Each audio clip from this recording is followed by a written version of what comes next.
If you are trying to shift from one-to-one to one-to-many, or you're growing your group program or mastermind, give me 2 minutes. I'm going to share with you the one tip that massively helped me maintain much more control over my group calls, still made sure my clients got served and got their time, and didn't feel that chaotic anymore as things grew. So I'm going to share my screen in a second. I'll walk you through the one thing I do at the start of every single call that has helped maintain control of those calls so much. Now, before I get into that, I think there's a few things you can try doing when you're starting to grow and scale group programs, especially if you went from one-to-one to one-to-many, because the client dynamics in that shift are a bit different. And suddenly your clients maybe have a little bit less time with you than when you were doing one-to-one services. And that can feel really uncomfortable. So if you were on this journey, the first thing I'll say is let go of that guilt. All right.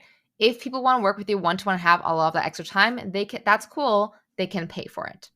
All right.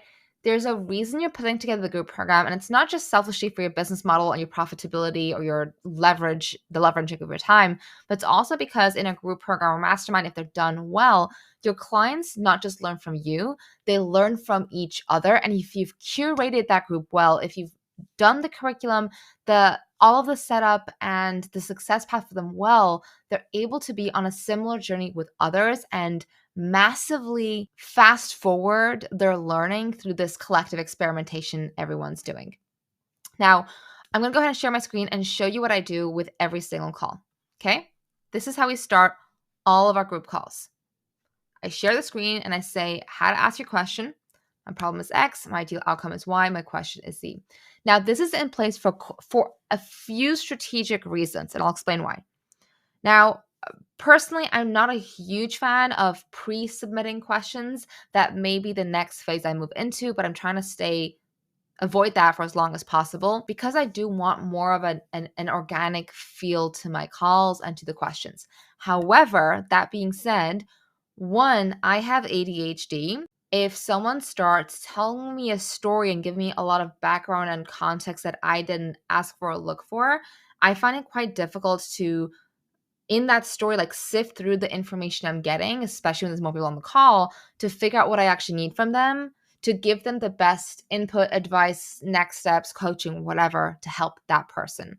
And I say this on my calls, just listen, I have ADHD. This is the best way to ask your question to get the best response from me to help you.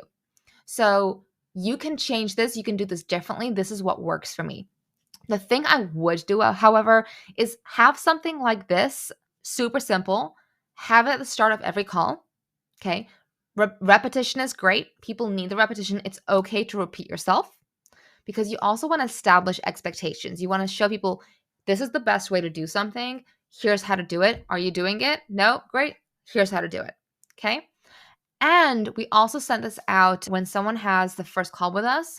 We have an automation that gets sent the morning of their first group call that says some of these things and sets some of the expectations. So they're not going into their first group call like blind, because I don't think that's a great feeling either for a client. So this is the thing I share. I also always say, hey, if I need more context or I need more background, I will ask for it. But this is the best way to present your question to me so that I can hyper-focus on helping you. So I think this is pretty straightforward. And this is one of the best. I wish someone had given me this information when I was trying to scale my group program initially, because I was trying to work with timers, which I hated doing, or I was constantly like feeling stressed about like having to sift through information, when I realized, no, I just need to adjust my expectations and adjust how people deliver that information to me so that I can help them the best way. So also have a think about what you actually need yourself to be the best version of the coach or strategist or consultant that you are.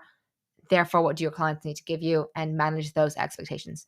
So I hope this was helpful. If you want some help growing or scaling your group program or moving into that one-to-many model, then grab your free game plan call in the link below and click the button, fill in your application, find a time, and I will speak to you soon.